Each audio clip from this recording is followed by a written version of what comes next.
नमस्कार, मैं हूं नेहा रेड्डी। बंसल न्यूज की खास पेशकश में आपका स्वागत है। जैसे कि आप जानते हैं कि आयुष्मान में हर बार स्वास्थ्य संबंधित समस्याओं पर खास जानकारी दी जाती है। इस कड़ी में आज हमारे साथ है डॉक्टर प्रतीक महाजन, जो इंदौर के मैक रेटिना हॉस्पिटल में कंसल्टेंट एंड सर्जन है, नेत्र रोग विशेषज्ञ के। आपको बता दें कि डॉक्टर प्रतीक इस फील्ड में 13 साल से भी ज्यादा का एक्सपीरियंस रखते हैं। डॉक्टर प्रतीक, कार्यक्रम में आपका बहुत बहुत स्वागत है।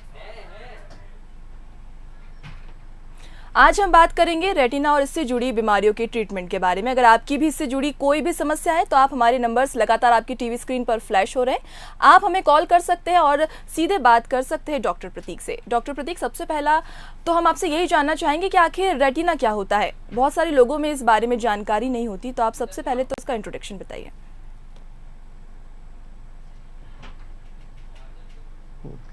नेहा जी, जिस तरह एक कैमरा होता है और जो हम कोई चीज़ की फ़ोटो खींचते हैं, पुराने कैमरे होते थे, उसमें एक रोल डलता था, तो उसके ऊपर एक इमेज फोकस होती थी।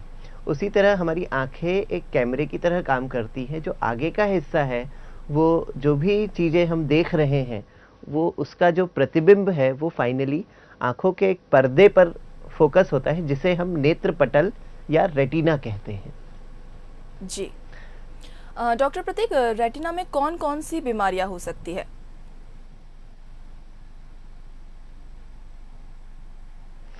नेहा जी, देखें तो रेटिना में एक बहुत कम उम्र का कोई बच्चा है, छोटा सा, जो कि प्री मैच्योर बेबी है, वहाँ से लेके कोई 90 या 100 साल की उम्र तक हर एज ग्रुप में अलग अलग बीमारियां हैं जो कि आंखों के रेटिना को अफेक्ट कर सकती हैं। रेटिनोपैथी ऑफ प्रीमेच्योरिटी एक बीमारी होती है। फिर जो लोग हाई मायोपिक्स होते हैं, उनमें पर्दे का अपनी जगह से खिसक जाना या पर्दे का उखड़ जाना, जिसे हम रेटिनल डिटैचमेंट कहते हैं।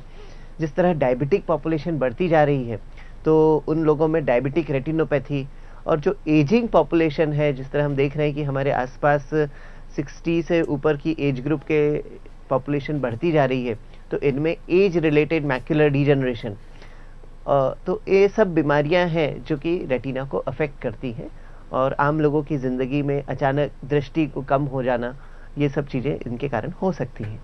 जी, आज हम बात कर रहे हैं आंखों से संबंधित बीमारियों के बारे में। अगर आपके मन में कोई भी प्रश्न है और आप डॉक्टर प्रतीक से जानना चाहते हैं तो हमारे नंबर्स लगातार आपकी टीवी स्क्रीन पर फ्लैश हो रहे हैं, आप हमें कॉल कर सकते हैं और डॉक्टर प्रतीक आपकी समस्या का हल आपको बताएंगे। डॉक्टर प्रतीक, हम देखते हैं कि जो डायबिटिक मरीज जो होते हैं, उन्हें छोटी छोटी चीज़ों की बहुत ज़्यादा परेशानियाँ बहुत जल्दी होने लगती है। तो आज आँखों की बात हो रही है, आँखें बहुत ही ज़्यादा नाजुक चीज़ होती है पूरी बॉडी का, तो आप उनको किन किन बातों का सबसे ज़्यादा ध्यान रखना चाहिए?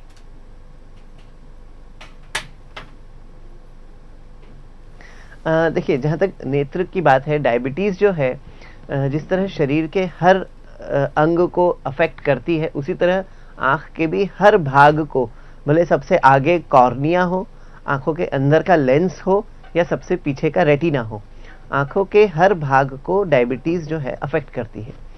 मोतियाबिंद की अगर बात करें तो एक डायबिटिक पेशेंट में मोतियाबिंद एवरेज 10 साल पहले आ जाता है। सबसे इम्पॉर्टेंट, अगर डायबिटीज़ की जब बात करते हैं तो डायबिटिक रेटिनोपैथी एक बहुत महत्वपूर्ण बीमारी है जो कि हमारे देश में तेज़ी से बढ़ती जा रही है, क्योंकि India is slowly becoming a diabetic capital of the world. India के अंदर डायबिटिक पॉपुलेशन सबसे ज़्यादा है, और धीरे धीरे इसमें से करीब 10 से 20% पॉपुलेशन जो है वो उसका रेटिना डायबिटीज़ के कारण अफेक्ट हो रहा है। जहाँ तक बात आती है कि डायबिटिक पेशेंट को क्या क्या ध्यान रखना चाहिए अपनी आँखों के लिए, तो सबसे इसमें केवल 2 चीज़ें हैं। अगर हम बात करें तो सबसे महत्वपूर्ण है, एक तो शुगर लेवल्स जो होते हैं उन्हें स्ट्रिक्टली कंट्रोल करके रखें, दैट मीन्स डायबिटीज़ को बिल्कुल स्ट्रिक्ट कंट्रोल करके रखें। एंड दूसरी चीज़ है, अपना नियमित आँखों के पर्दे का चेकअप हर 6-6 महीने में करवाते रहें।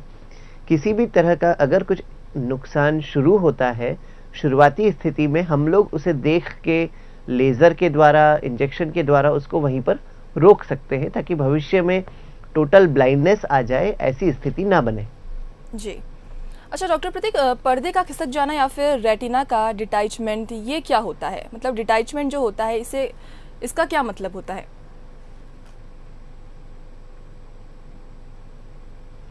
हाँ, नेहा जी, बहुत अच्छा प्रश्न पूछा आपने।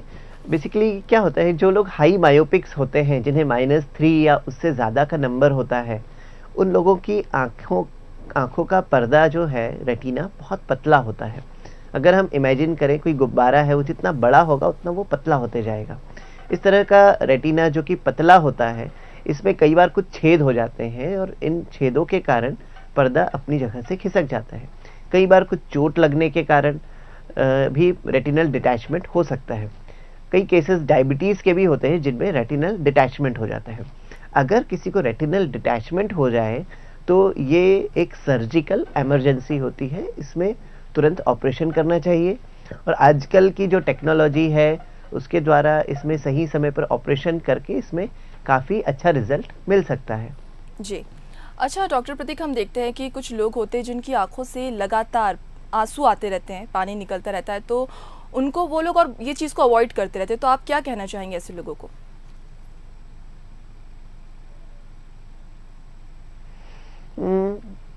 आंखों से पानी आना है तो उसके सबसे महत्वपूर्ण कारण जो है, आजकल जो पॉल्यूशन है और जो एनवायरमेंटल फैक्टर्स हैं, उनके कारण एक एलर्जिक रिएक्शन होता है आंखों में। सेकेंड, चूंकि हम काफ़ी सारे इलेक्ट्रॉनिक डिवाइसेस हैं, मोबाइल, लैपटॉप, कंप्यूटर, ये यूज़ करते हैं, इसके कारण आंखों में एक ड्राइनेस वाली प्रॉब्लम होती है, जिसके कारण ज़्यादा आंखों से पानी आने की चांसेस रहते हैं। ऐसी स्थिति में आंखों को थोड़ा प्रोटेक्शन रखना चाहिए, धूल, मिट्टी, धुआं, इनसे प्रोटेक्शन रखना चाहिए। रिपीटेड आंखों को अपने को वॉश करना चाहिए। जिन चीज़ों से एलर्जी है उनसे बचने की कोशिश करना चाहिए। और अगर हम कंटिन्यूस सिस्टम पे वर्क कर रहे हों तो हर 20-25 मिनट बाद 20-25 सेकेंड के लिए अपनी आंखों को आराम देना चाहिए।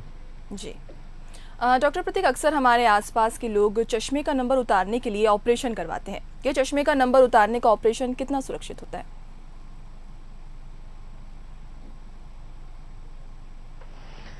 हाँ, देखिए, आजकल लैसिक जो कहते हैं, लैसिक प्रोसीजर या चश्मे के नंबर उतरवाने का प्रोसीजर, ये एक कॉमन प्रोसीजर हो गया है।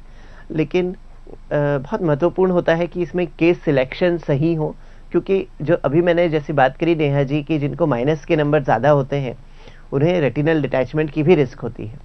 तो जिन्हें माइनस के नंबर ज़्यादा हैं उन्हें आँखों के पर्दे का, एक रेटिना का एक संपूर्ण चेकअप करवाना चाहिए। अगर रेटिना में कोई रिस्क फैक्टर्स हो तो पहले उसको लेज़र के द्वारा ट्रीट करवाना चाहिए, ताकि आँखों का पर्दा सुरक्षित हो जाए, और उसके बाद ही लैसिक सर्जरी यानी नंबर उतरवाने के ऑपरेशन के पर जाना चाहिए। क्योंकि अगर रेटिना असुरक्षित है, रेटिना में किसी भी तरह के रिस्क फैक्टर्स हैं, तो भविष्य में रेटिनल डिटैचमेंट यानी कि आँखों की दृष्टि पूरी तरह जाने की रिस्क होती है।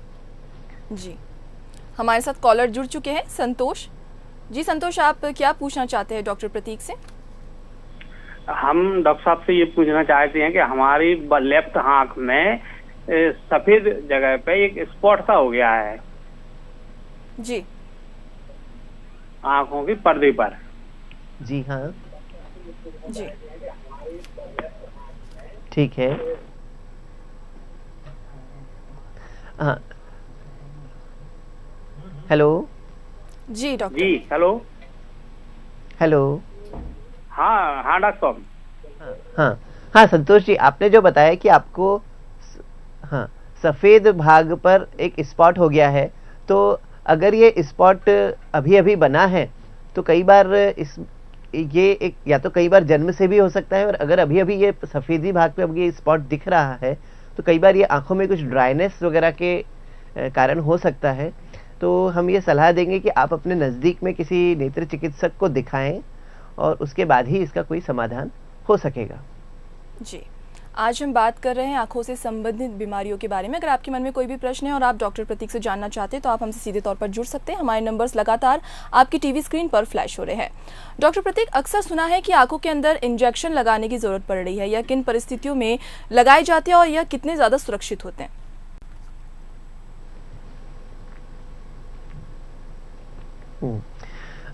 जिस तरह मैंने अभी बात करी डायबिटिक पेशेंट्स की और एजिंग पॉपुलेशन जो है, अब हमारी पॉपुलेशन में एक तो डायबिटीज़ भी तेज़ी से बढ़ती जा रही है। डायबिटीज़ का इंसिडेंस अगर देखें तो 7% नॉर्मल पॉपुलेशन के लोग हैं जो कि डायबिटिक है।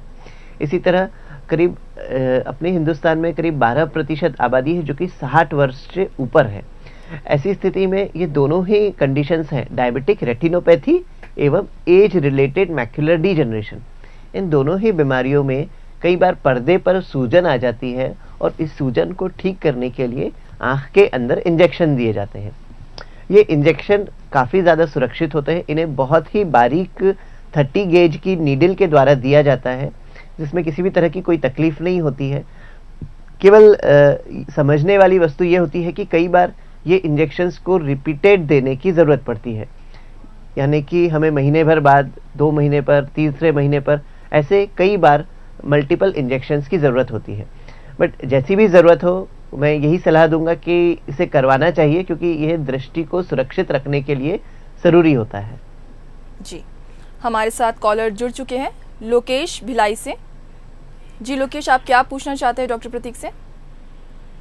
सर, मैं मेरे लेफ्ट आँख में सर सूखा सूखा ज़्यादा आंसू नहीं आते और सूखा सूखा लगता सर, रेड हो जाता और ज़्यादा लाइट चमका तो सर धुंधला धुंधला होता है।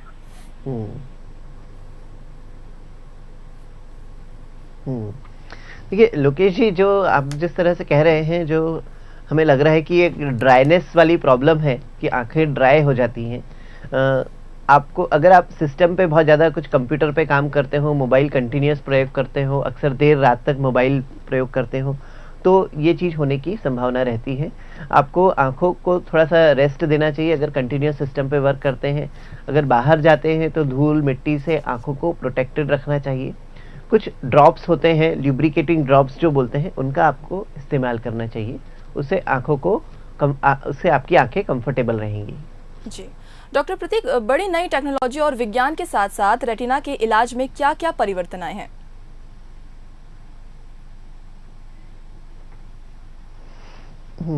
नेहा जी, पहले एक भ्रांति होती थी कि अगर आंखों के पर्दे की बीमारी किसी को हो जाए तो उसमें दृष्टि आने के चांसेस नहीं ही रहते हैं, या आंखें पूरी तरह चली गई हैं, इसमें कुछ नहीं किया जा सकता। बट अब जो है नई टेक्नोलॉजी के द्वारा, नए जो साधन हैं, हम प्रॉपर तरीके से डायग्नोसिस बनाते हैं और काफ़ी नई टेक्नोलॉजी से उसके जो ऑपरेशंस होते हैं उनकी सक्सेस रेट काफ़ी बढ़ गई है। फॉर एग्जांपल, अगर पर्दा खिसक जाए तो करीब 95% सक्सेस रेट के साथ हम उसे चिपकाते हैं और उसमें एक अच्छी दृष्टि वापस आ जाती है। नई टेक्नोलॉजी ये है कि जिस तरह पेट की लेप्रोस्कोपिक सर्जरी होती है, ऐसे ही आंखों की भी बहुत माइक्रो इंसिजन सर्जरी होती है, खासतौर से माइक्रो इंसिजन विट्रेक्टोमी सर्जरी, जिसमें साधन बहुत बारीक होते हैं, जिनमें टांके भी लेने की जरूरत नहीं पड़ती। जी डॉक्टर प्रतीक, मोतियाबिंद इसके अलावा कई हायर एंड विट्रेक्टोमी मशीन्स होती।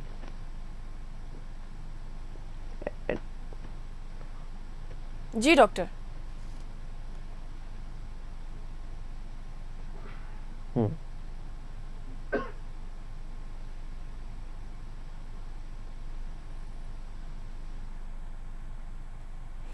डॉक्टर, हम देखते हैं कि जो मोतियाबिंद और जो रेटिना है, इन दोनों में क्या अंतर होता है?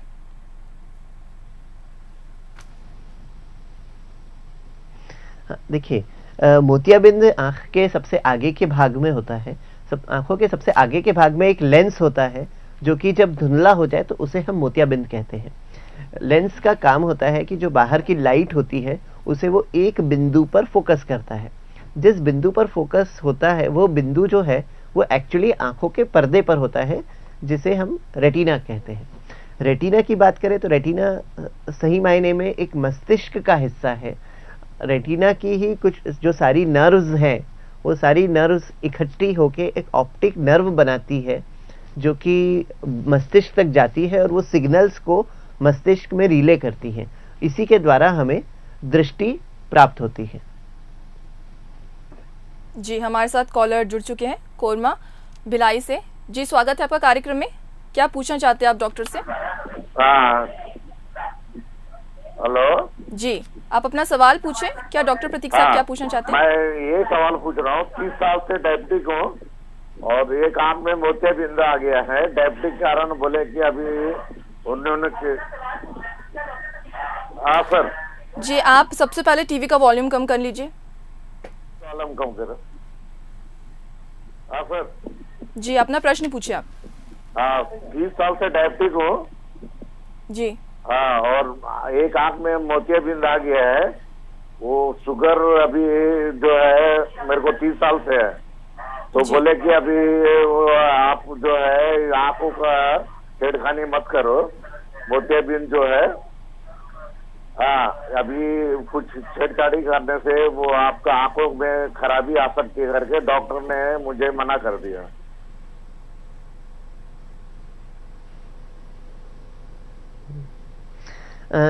बेसिकली आपका प्रश्न बहुत सही है।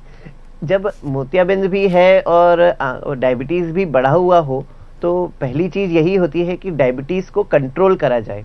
किसी घर के नज़दीक में जो अच्छे कोई फिजिशियन हो, कोई डायबिटोलॉजिस्ट हो, उनसे मिले। सबसे पहले शुगर को कंट्रोल करें। जब आपकी शुगर एक कंट्रोल के लेवल में रहेगी, तब ये ज़रूरी रहेगा कि आप मोतियाबिंद का ऑपरेशन कराएं। जो लोग डायबिटिक होते हैं, उनमें हम मोतियाबिंद के ऑपरेशन को जल्दी कराने की सलाह देते हैं, ताकि मोतियाबिंद के रास्ते में से हट जाने से आंखों के पर्दे का एग्जामिनेशन, आंखों के पर्दे का लेज़र ट्रीटमेंट, या भविष्य में आंखों के रेटिना के लिए पड़ने वाले कोई ऑपरेशन वगैरह की जो चीज़ें हैं वो ज़्यादा आसान हो जाए और उनके रिजल्ट्स ज़्यादा अच्छे हो सके। जी। डॉक्टर प्रतीक, रेटिना के रोगों की रोकथाम के लिए क्या किया जा सकता है?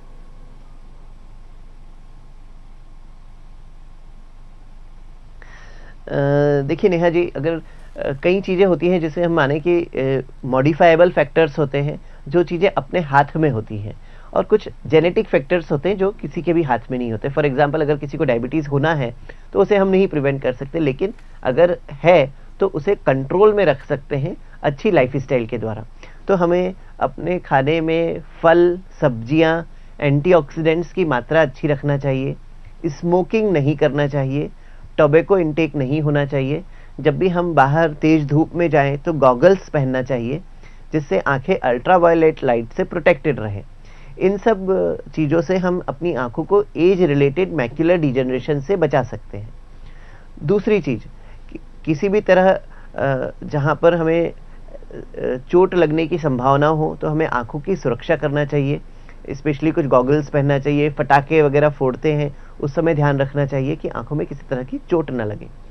अगर प्रीमेच्योर बेबीज़ हो, कोई 7 माह या 8 माह में जिनका जन्म हो जाता है, इन बच्चों में एक आरओपी बीमारी की रिस्क होती है। इनका सही समय पर आरओपी स्क्रीनिंग होनी चाहिए, जिससे उनको भविष्य में दृष्टि जाने से वाली स्थिति न बन जाए, उससे हमें बचा सकें। जी। Doctor Prateek, retinopathy of prematurity के बारे में हम सुनते हैं, ये क्या होता है?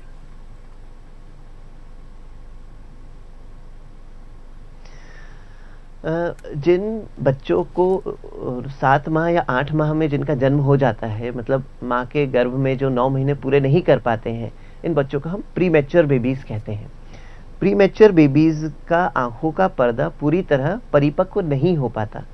जब वो बाहर के वातावरण में परिपक्व होने की जो प्रोसेस चल रही होती है, ऐसी स्थिति में ये एबनॉर्मल तरीके से खून की नसें बढ़ना चालू हो जाती हैं, जिसके कारण पर्दा अपनी जगह से उठना चालू हो जा सकता है। आंखों के अंदर ब्लीडिंग हो सकती है।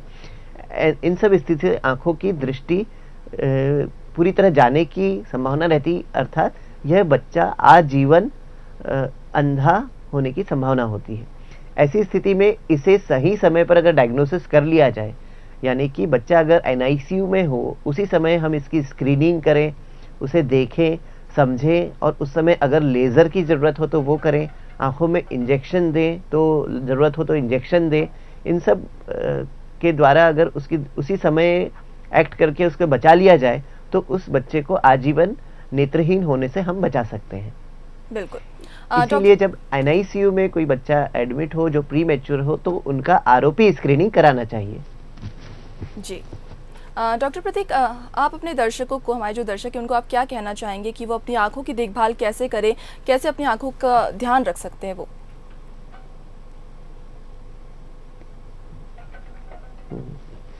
देखिए, एक अच्छी लाइफस्टाइल ज़रूरी है कि हम खाने पीने में फल, सब्जियों, एंटीऑक्सीडेंट्स की मात्रा ज़्यादा रखें। बाहर निकले तो तेज़ धूप से बचने के लिए गॉगल्स वगैरह प्रयोग करें। आँखों को धूल मिट्टी वगैरह से भी बचाएं। अगर अपने को मधुमेह है, डायबिटीज़ है, तो अपना ब्लड शुगर लेवल कंट्रोल में रखें। और डेफिनेटली अभी त्योहार का मौसम है, दिवाली आ रही है, बच्चे भी पटाखे फोड़ते हैं, आप भी करते हैं, तो आँखों को सुरक्षित रखें, कोई चीज़ अचानक आँख में आके लग ना जाए, इन सब चीज़ों का हमें ध्यान रखना चाहिए। जी, आज हमने बात करी आँखों की समस्या के बारे में और डॉक्टर प्रतीक ने हमें बहुत ही महत्वपूर्ण जानकारी दी। डॉक्टर प्रतीक, बहुत बहुत धन्यवाद हमारे साथ जुड़ने के लिए, इतनी महत्वपूर्ण जानकारी हम सबसे साझा करने के लिए। इसी के साथ हमारी खास पेशकश में फिलहाल इतना ही। कल फिर हाजिर होंगे नई स्वास्थ्य संबंधित समस्या को लेकर, साथ ही बताएंगे उसके उपाय। दीजिए इजाजत, नमस्कार।